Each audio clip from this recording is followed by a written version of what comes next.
ಎಲ್ಲರಿಗೂ ನಮಸ್ಕಾರ ಸ್ನೇಹಿತರೆ. ರೇಖಾ ಲೈಫ್ ಸ್ಟೈಲ್ ವ್ಲಾಗ್ಸ್ಗೆ ಸ್ವಾಗತ. ನನ್ನ ಹೆಸರು ರೇಖಾ. ನಾನಿವತ್ತು ಎಲ್ಲರಿಗೂ ಗುಡ್ ಮಾರ್ನಿಂಗ್ ಹೇಳ್ತೀನಿ ಫಸ್ಟ್, ಯಾಕೆಂದ್ರೆ ನಾನು ಮಾರ್ನಿಂಗ್ ಡ್ರಿಂಕ್ ಮಾಡ್ಕೊಂತ ರೆಡಿ ಮಾಡ್ಕೊತಾ ಇದ್ದೆ. ಅವಾಗ ನೆನಪಾಯ್ತು ರೆಸಿಪಿ ತೋರಿಸೋಣ ಅಂತ. ನೀವೆಲ್ಲ ಚೆನ್ನಾಗಿದ್ದೀರಾ ಅಂತ ಭಾವಿಸ್ತೀನಿ. ನಾನು ಚೆನ್ನಾಗಿದ್ದೀನಿ. ಬನ್ನಿ ಇವಾಗ ಯಾವ ರೆಸಿಪಿ ಮಾಡ್ತೀನಿ ಅಂತ ನೋಡೋಣ. ಇವತ್ತಿನ ರೆಸಿಪಿ ನೆಲ್ಲಿಕಾಯಿ ಜ್ಯೂಸು ಸ್ನೇಹಿತರೆ.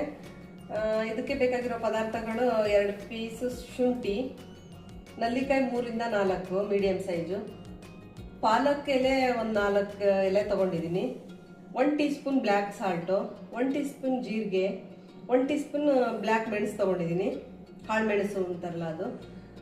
ಇದೆಲ್ಲ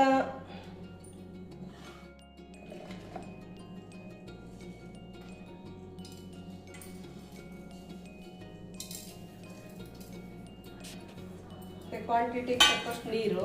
ನಾನೊಂದು 2 ಲೋಟ ಮಾಡ್ತಿದ್ದೀನಿ. ಸ್ವಲ್ಪ ಹಾಕ್ಕೊಳ್ತೀನಿ ಫಸ್ಟು.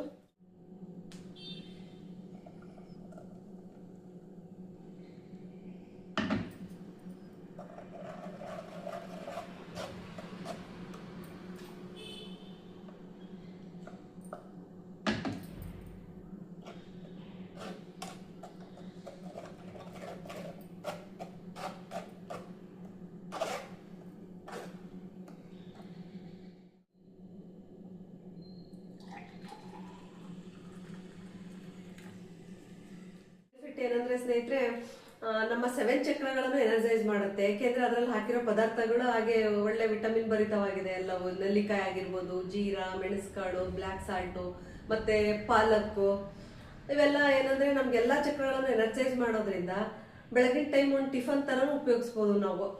ಒಂದು ಗ್ಲಾಸ್ ಬಿಸಿನೀರು ಏನೋ ಕುಡಿದ್ಬಿಟ್ಟು ಆಮೇಲೆ ಈ ತರ ಜ್ಯೂಸ್ ಮಾಡ್ಕೊಂಡು ಕುಡಿದ್ರೆ ನಾವು ಹೆಲ್ದಿಯಾಗೂ ಇರ್ತೀವಿ ಮತ್ತೆ ಆಕ್ಟಿವ್ ಆಗಿರ್ತೀವಿ. ಎಲ್ಲರೂ ಈ ಜ್ಯೂಸ್ ಮಾಡಿಕೊಂಡು ಕುಡೀರಿ. ಮತ್ತೆ ಡೈಜೆಸ್ಟಿವ್ ಸಿಸ್ಟಮ್ಗೂ ತುಂಬಾ ಒಳ್ಳೆಯದು.